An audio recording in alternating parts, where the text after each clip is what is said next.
Friday night, and anyway, so glad to have both of you, brother. Just welcome. I'm just going to turn it over to you and John, and let you introduce him. Thank you. Yes. Well, as always, I'm really glad to be here. Every time I come down here, it's big. We're glad to have you. See, know most of you, and always a privilege. So, I'm just going to share briefly a little bit about John. A few years ago, Keck and I were at a conference up in Reading, and we met them at the registration. She had a word for them, and I had a word for them. And we didn't think anything of it, because that happens frequently. And but we're at a conference with 900 people, and if you go to something like that with your best friend, you're liable to lose them for the whole 3 days. I mean, to find somebody among 900 people, it's not as easy as it sounds. And but every time we sat down, they were next to us or behind us or in front of us. Cool. And we were going, what is that about? So we thought after a couple of days, we better get together and talk. So we went and had lunch.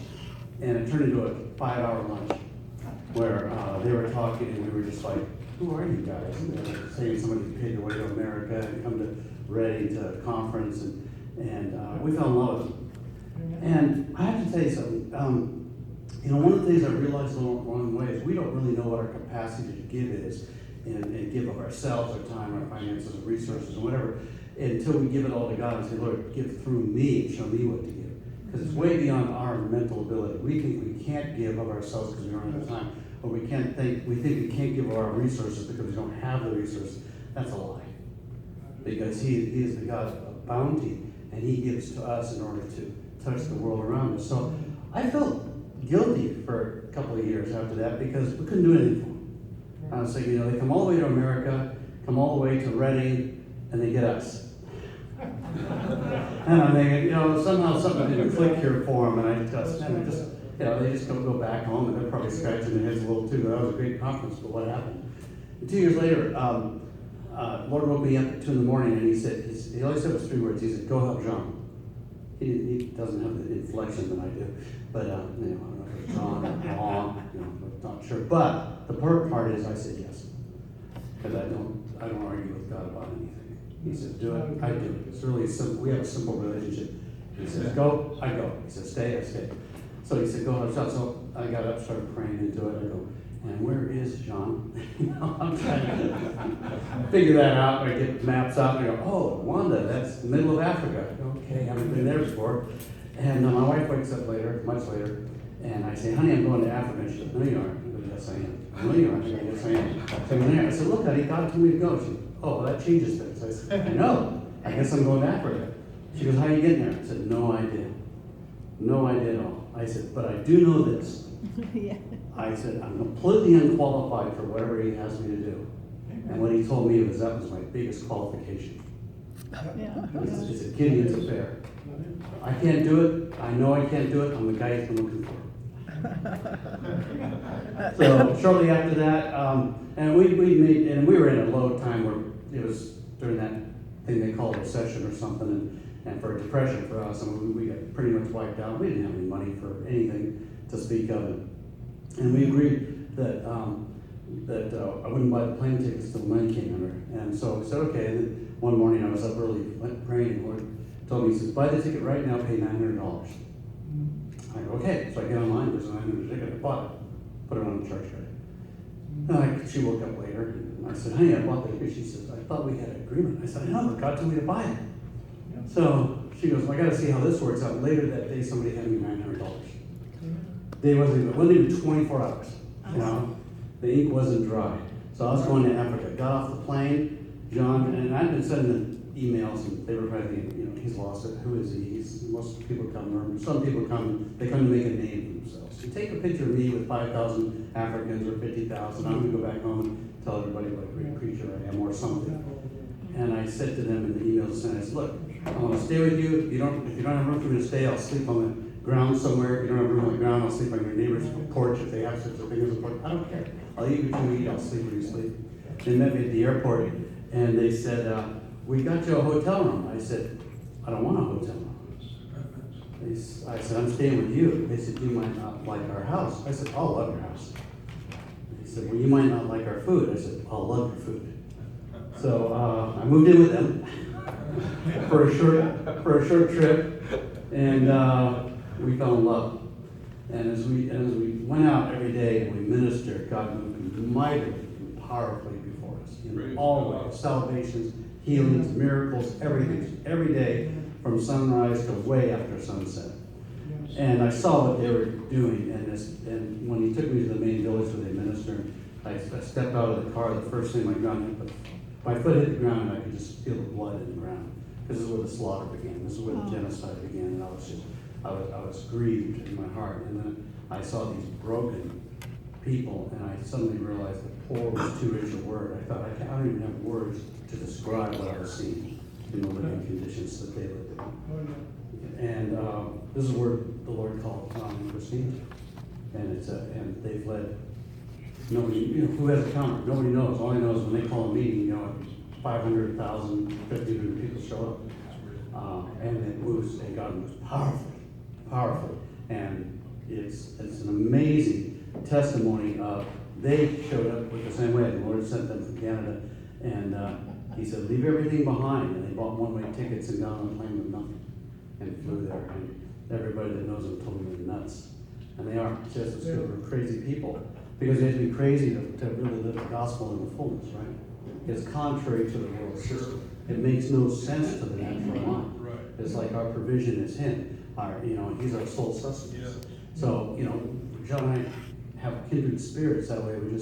We know we can't do it. We know we don't have the means to do it, and we watch God do it and do it and do it. So now, a couple of years later, trips later, and us working together, there's 700 kids in a school, about 500 orphans. We've got medical facilities going out. We've got church up. John started the church. We put the roof on. It's about a 15,000 square foot roof. Church holds about 1,100 people. I don't know. Can you fill it up twice on a Sunday? Does that happen, or is it once a Sunday or one Sunday? So, the resources are amazing as they come right out of the ground, and we're doing this. So I wanted, on this trip here, John's with us and with some other friends of ours, and I want to introduce them to our friends. But this is what, when I tell you guys, when I come here and give you guys reports from Africa, this is who I'm running around with. Yes. John and his wife, and they're both amazingly anointed, and we've seen many amazing things, not only in Africa, but in the churches that we're ministering to here in California. So I'm excited to introduce my friend to you, John Bosco Hajabakiga. I always forget how to say it. Hajabakiga. Exactly.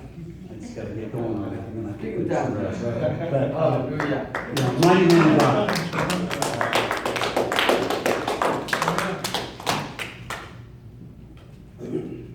Lord.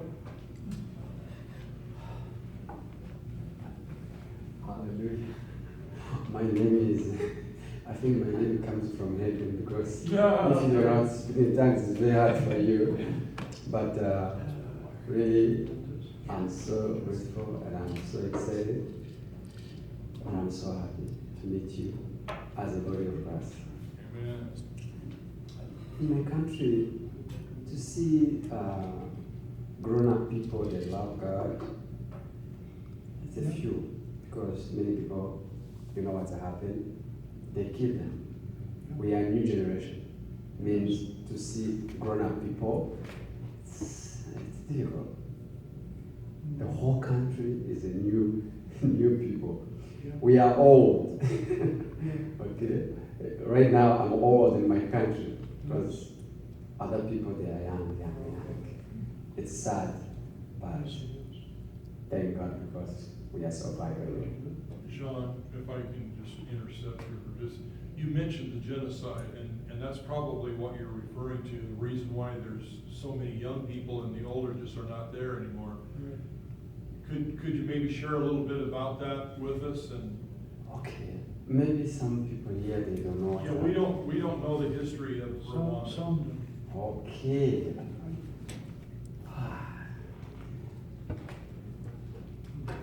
Okay, let me start maybe in 1994 or 90. in 1959, we had a genocide. I was not there, but something happened. Belgium colonized my country, and after that, the conflict comes between two tribes, Hutu and Tutsi. But Belgium supported the Hutu to kill the whole Tutsi, one tribe. And after that, people ran away. They went to Tanzania, Uganda, everywhere. It continued like that, but the peace comes a little bit. After that, we had genocide, real genocide, in 1994, where they planned everything for all these years. They had support, enough support, machete, guns, everything you can imagine. Because to do genocide, you have to have millions and millions of dollars. You cannot make this plan if you don't have this money. And you have to have support from inside and outside, to different countries. That's what happened. They came in 1994, they killed whole million people, they died in 4 months. A million? A million people, they died in 4 months. It was horrible. No one who was ready, because it was like, BAM!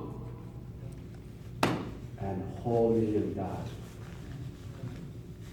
After that, people from outside, the people they left, they had the kids in Uganda and Tanzania. Now they say, we want to come back. They came back, fight. By the grace of God, they get the country. Right now, in my country, we have peace. We have peace because there's no one who will fight another one. Because they see majority is a Hutu. Now, if you want revenge, no one who can stay in the country. The country can be empty. Now they make decision, let's forget what happened. Let's make a new country. Because already people died. Nothing you can do. Can we make peace? They try to make a peace. Even that, it's not easy. Because some people they understand, some people don't understand. But by force, people they have to know we have to live each other. There's no conflict. But the conflict in our hearts, and people they have it in their mind. Nobody knows. But because the rules and the regulation of our country, you cannot talk about the Hutu or talk about Tutsi or talk about what happened. What happened, it happened. Let's forget about it. Let's see what you can do to make a new country, strong country. This is where we are now, right now. Because of that, we have many widows, we have many orphans, means many things we lack, but we try to build ourselves and our friends from different countries. The problem again was the church. Church was involved in genocide. When you heard about church, in my country, they closed 6,000 churches. Why? Because the churches was involved in genocide. And all these people, they didn't go away because they are priests, pastors, bishops, apostles. They continue to lead, to be normal, and they kill people. Now the government somehow, they don't understand why you guys talk about two kingdoms. If you are in one kingdom, let's see. But by the grace of God, I believe God will make a way. Because right now, many pastors, they don't do anything because they close the churches. But what they need new things, good things. Because remember, before, no one who had a vision to do something nice. In my country right now, what they needed to make a new country. Build something nice. Remember, I don't know if I can say that, but forgive me, many churches, they didn't have a toilet. Now, how you can have 200 people, 305 2,000 people and you don't have a toilet. And you say you are men of God, you have a Toilet. vision. Toilet. Toilet. Yeah? Toilet. Toilet. No sanitary facilities. It was a difficult government to come in to tell the men of God to build the toilets. Because the churches was like something, doesn't mean anything. And now today, if you want to be a pastor, you have to have a degree of theology, or you have to have a master's in another maybe option, maybe business, maybe administration, something like that. You cannot wake up in the morning and say, okay, I'm going to build a church. And you have to have enough money, support. If you don't have money, why you say you're going to do something doesn't make any sense. That's why they close the churches. They want, if you go to build a church, you have to have a plan. You have to have a picture of that church. It has everything they need, government need. Really, to be honest, government doesn't supposed to come in the church to tell us what we have to do. But because what we are doing doesn't make sense, that's what the government entered and said, hey, you guys, this is what we need. We need this, we need this. If you don't do it, get out. And maybe you can hear a report everywhere, they say, oh, they close the churches. The problem we have, people, they wake up in the morning, everyone can wake up in the morning and say, hey, I'm a bishop, I'm a apostle. And now he said, this is a church. If you have 20 people, you become a pastor, you become a bishop. They don't want it. If you don't have education for that, you cannot have the church. Today, thank God, because some people, they got people from everywhere around the world, they're supporting them to rise up. We thank God for that. But other people got down. By the grace of God, as my brother said, I had a church, but I didn't have a roof. I was praying, God, help me to have a roof. Because if they came, they didn't see the roof, my church will go gone. But by the grace of God, I don't know how God is amazing. He brought these people, they came with roof. Now today I'm safe. The church is not done yet because I need to finish. There's many things to finish, but simple. What we needed, already we have it. Again, as I said, when he came to our place, he didn't find the toilet. We have African toilet. They didn't tell me, but he told me today, he said, your toilet, I think we have to fix that. Because many people, they don't want to come because that toilet, they will fix it. This is no big deal. If we can get the roof, the toilet is easy. I thank God for that. And again, we didn't have water. If you don't have water, to have a nice toilet, again, it's a big problem. How you can do that? Thank God because the water is coming in. This is amazing. I'm here to testify. God is faithful. God is good. If you follow Him and you trust in Him, He has many people, He has a hands everywhere. Because to meet these people, I didn't have a clue. I didn't know California. I heard about California in the news. I know everybody lives in California, they're star. But I didn't know if I can connect with them. But today, I'm in California. Okay, I don't know who is here, but maybe you're a star. I don't know. But for me, what I know, God is God Almighty. Nothing is impossible with God. Today, if you see where I am in the village, I have a nice church. When you come, you will see. I have a school, nice school. Everything really God helped me to do is nice. It doesn't look like other churches or like other schools. No. By His grace. When I went there, I said, God, help me to make a difference.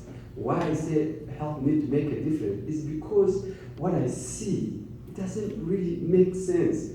Many missionaries, they came, what they do what already is there. Nothing changed. And now government doesn't want it. If you don't want to change, no way. You you cannot have an end to build anything. Come change. Because in 2018, my friend, we have to change things in our country.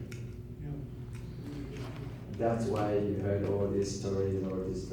If you come and talk to president, he will tell you exactly who we are. You will be amazed. You will say, oh, forgive me. Because I know what he's talking about. Even if we do like this, but we know exactly we are doing something that doesn't make sense. If you do something for the kingdom of God, do well, do good, make a difference. When people come, they say, wow, this is really God who has done this. But if you do something that doesn't make sense, and after that you say, oh no, government. And that's what we do. That's what we say all the time. We say government is bad, but really, what we say is true. I have a friend who has, I think, 3,000 people, 300 people, 300 members. Can you imagine when I came, I helped him to find people that can help him to do a prayer. And I said, God, you can have all these people, you don't have to tell them. Man, don't worry about that. But things change now. Africa is changing. They want to transform Africa. And God wants to transform Africa. That's why. Thank you so much. And I'm going to my vision. God told me when I was in Canada, John, you finish school, go back to your country. I said, God, I can't. Because I don't know how I can go. When I came here as a young. Now I have a wife, I have a kid. I can go. I said, go. I will be with you. But I didn't believe it in my mind. But in my heart, I said, yes, go. I said, you know what? Let me obey. Obedience is like foolish because you don't understand, you don't have any plan. Because people, they ask me, what is your plan? I say, I don't have a plan, but God told me to go. Where are you going? I don't know. He said, going to Africa. I said, John, are you crazy? I said, I don't know, maybe I am. And when I talked to my wife became mad. I said, what are you talking about? I tried to explain to her. She didn't understand. I said, you know what? Stay here. I'm leaving, I'm going. And after that, God, by his mercy, she said, okay, let's go. But the problem was the kids. Our family said, even if you go, you will not go with the kids. These kids are Canadian. Where are you going? And I said, what are you going to do? I'm going to fight the family of my wife. Yes. I said, my wife, can you try to explain to them? He said, I'm going to try. We took the kid by force. We went to Africa. My kids, they don't know Africa. I remember when we arrived to the airport, we moved to the airport and now they see people, they are eating bananas. They say, Papa, come see. We see, there's a black here, they're eating banana like a monkey. I said, you guys don't say that. They understand English. Because they believe they're Canadian, don't believe they're African. It was hard for me to tell them, hey, you guys, stop it. You are African. They don't believe it. Even today, it's hard to believe it. Because they said, no, us, we're not African. We're Canadian. And somehow Mama tried to support them. Hey, you guys, you're Canadian. I said, no, tell them they're African. Now, it's difficult, but I said maybe as they're growing, they will understand because they don't know Africa. But today, when I took them to go to the village, it was horrible because in the village there's no toilet, okay? And they want to go to the toilet, they said to go to the bush. That time, even the whole one we didn't have it was a bush. And the whole village, they are miserable. I can, no, maybe if you come, you will see that. And my wife was shocked because my wife, she grew up in Congo. His dad was a governor, he was a professor at university for many years. She doesn't know bad things, but for me, I've grown up bad way. I know how to handle any situation. If you take me in America, I can be American. When you take me to the village, I can be a village. I don't have any problem. But my wife was like, their kids. Everything, if the fries come, I said, you guys stop it. No. It was horrible. But today, I love how Holy Spirit is powerful. He joined my kids to the kids to the village. They love them. I remember 2 years ago, we had a problem in the village. We had too much sun, and when they cultivate, some agriculture didn't work, and they had a problem. Many kids, they die, and some parents, they eat their kids. And my son who is a Christian, he will come here, you see him. He's a quiet, you don't know really his philosophy. He's not like us. Me and my youngest, we are, hey, hallelujah! But my son, he's quiet, you don't know exactly. When he talks, that's how we know him. And he said, Papa, I don't want to eat anymore if these kids, they don't have anything to eat. I think it's a joke, because I know Chris. Chris, he likes bread and milk. He cannot miss milk and bread. Chris stopped to eat. One day, Chris, eat. No, he cried. Maybe Eli can do it. Maybe Hadassah can do it. But you, Chris, what's happened to you? Papa, you don't understand. The kids are dying for us, we are eating. It shocked me. 1 day, 2 days, 3 days, he said, no. Our kids are going to die because that. I call everybody and say, hey, you guys pray for us, because he stopped crying. I said, Chris, what's happened to you? Don't worry. Village all the time when they die, there's no problem. He cried a lot. What happened to him? I don't have a clue. And someone in Canada sent $2,000. We bought rice and beans, and now we went together with Chris. Chris, this is for you. You cry and you fasting like that. Now the food is coming. Go give to them, and now come eat. It's amazing. No, Chris can. My goodness, Chris. If you see him, he doesn't care. But how he cares about this kid, I can't believe it.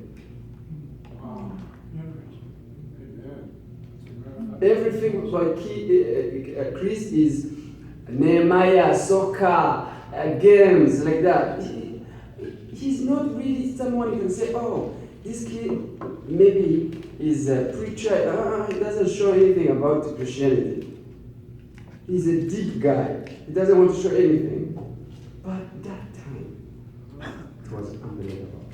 And he went and they give the food, they become happy, he prayed with them in soccer, because he believes this kid in the village, they will be powerful, they will be Nehemiah. I don't know Nehemiah, that's what they say, I don't know. No, there will be a soccer ball in the whole world. That's how he believes. Wow. My daughter, she wanted to give them the blush and the croquettes to clean their mouth and to give them water and the cross. My youngest, what he told them is to know the word of God. You are different, you know. But really, what God is doing in the village right now is amazing. We have many orphans, as I said, and the widows, HIV people. I don't know if you talk about that. I saw them. We have many groups from HIV people. They don't have any help. They die in the village. When I say that, don't get me wrong. They die. That's okay. Now, what you can do? Nothing. That's why we're thinking if we can have maybe a clinic in that village, because you see, there's no clinic there. There's no help for people. When you are pregnant, if you want to have a baby, it's like how many? Maybe 1 hour or 45 minutes to go there. How we can go? There's no ambulance, as you know, you use medicine in the village. If it doesn't work, you're done. That's okay. That's why you have to have many babies, and you have to have many wives. You can make more kids. Some they can live, some can die. That's normal. But when the next came, he doesn't believe it. He doesn't believe 5 women. I say, my friend, you don't have a choice. That's how life is here, you know. But by the grace of God, there's things that are changing. But there's many things must be established to establish something new.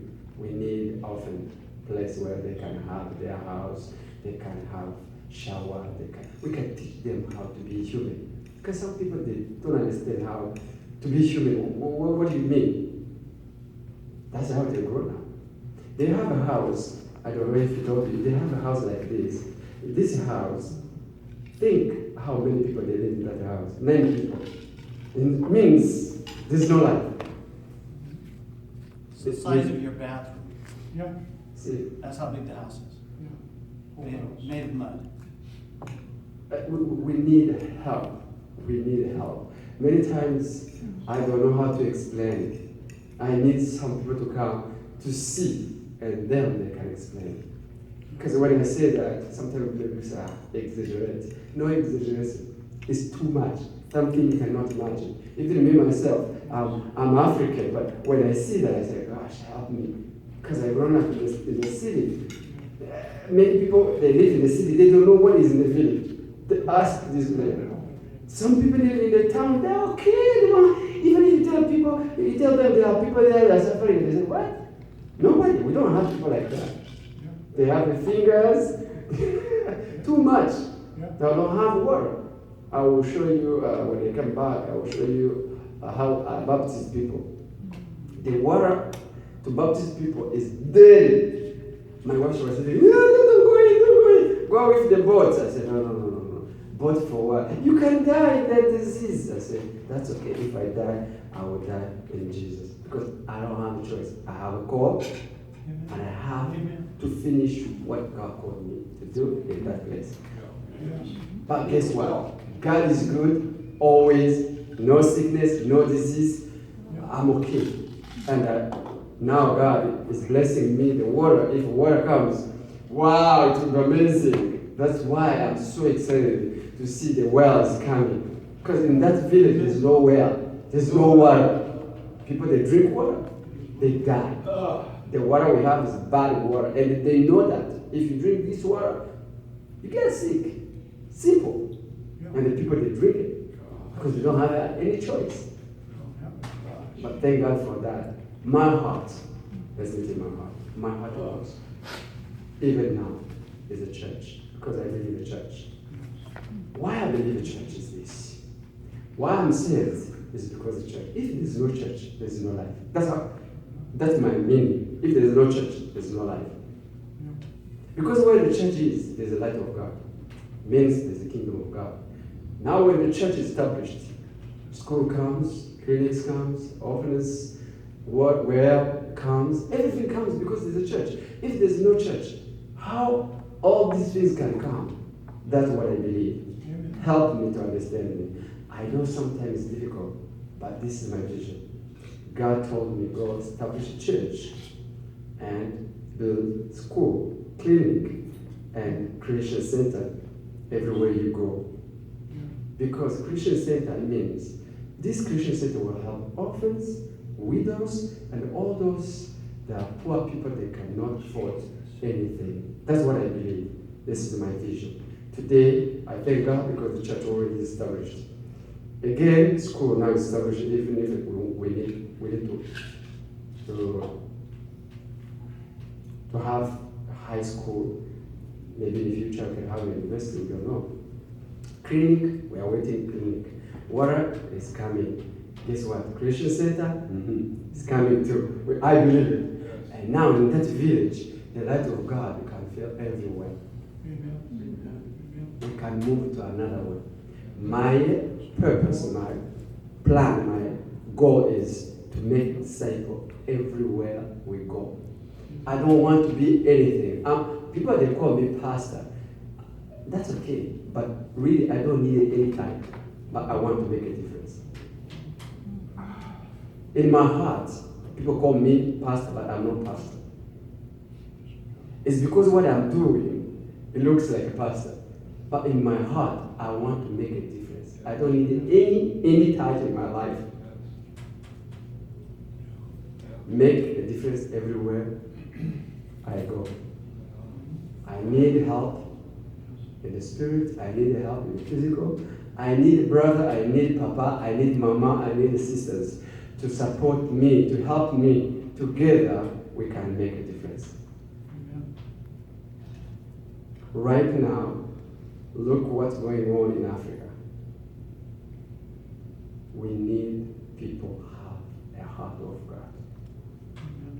Because the Bible says, many are called, but few are chosen. It's not because everybody they say Jesus, Jesus. But let's tell you something. There are few people. They have heart of God. That's what I'm looking for. Because no one will live here 200 years. Everyone comes here for a short time and you leave. Other people come in. But let's make a way. Maybe new generation, they can have a place to do what God wants them to do. Thank you so much, and I appreciate for this time. I'm so excited. Everyone who wants to do something, please. I'm here. Do what God wants you to do, and these people, because these people need you. They have two pain. Number one, genocide crushed them already. People they are shamed, people they killed, people they survive, all these people they live together. Means all two people they have a problem. They need people to give them hope. Yeah. Thank you.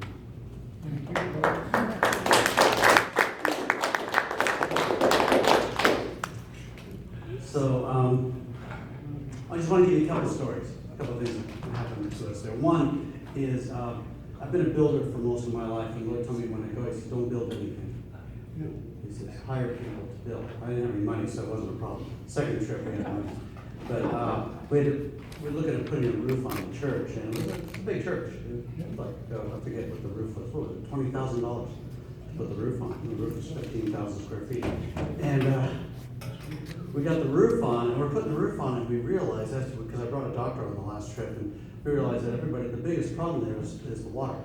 People have worms under their skin, so you can just see it on their skin. Children have big bellies from just full of worms. You know, the water looks like chocolate milk. It's really bad. And no sanitation, no running water, no power, no roads, no nothing. And when he says village, we talk about the village, there's about 20,000 people there. That's my guess. I mean, nobody knows how many are there. But, I mean, there's a lot of people. They're just everywhere. Rwanda is the most densely populated nation in all of Africa. So there's literally a person under every bush and tree. It seems like even when we're driving late at night, we're trying to get back to the city or something, we're leaving a village. And midnight, people walking on the roads. They're out. Like, I asked Sean, where are they going? He goes, I don't know. I figured out that they just walk on night because they have no place to go. I don't know where they sleep because I mean, it's just incredible. It's hard to comprehend true nothing. The ones that have a house they take and make mud bricks out of mud and weeds, and they stack them up and they make a house. The house is about the size of your bathroom, as I told you, and they leave an opening for a door, but there's no door. And they leave another opening like a window, but there's no window.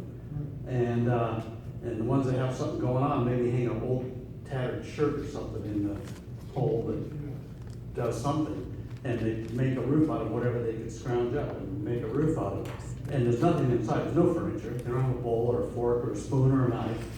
And 5 or 6 people will sleep on the mud. And then outside in front, there's a little pile of rocks. And then they dig up roots and borrow fire from somebody and build a fire on the rocks and cook the roots and eat the roots. That's life. And it's not like us where we eat 3 meals a day. You eat when you have food. If you don't have food, you don't eat. Maybe tomorrow. And so as we were on one of the trips out to the village, we were getting the roof on, and after doing the clinic, we realized we got to do something about the water. So it was so much fun. Driving along, I took 4 others with me, And we're going, we gotta figure out what to do. Let's get, the rain gutters, let's collect the water, and let's get cisterns. So we drive into town, we're going to these places, going, what's the biggest cisterns you have? Around here, we use them you see at the dairies and stuff, the cattle, the big black containers, and they hold water. Well, the biggest ones hold 3,500 liters each.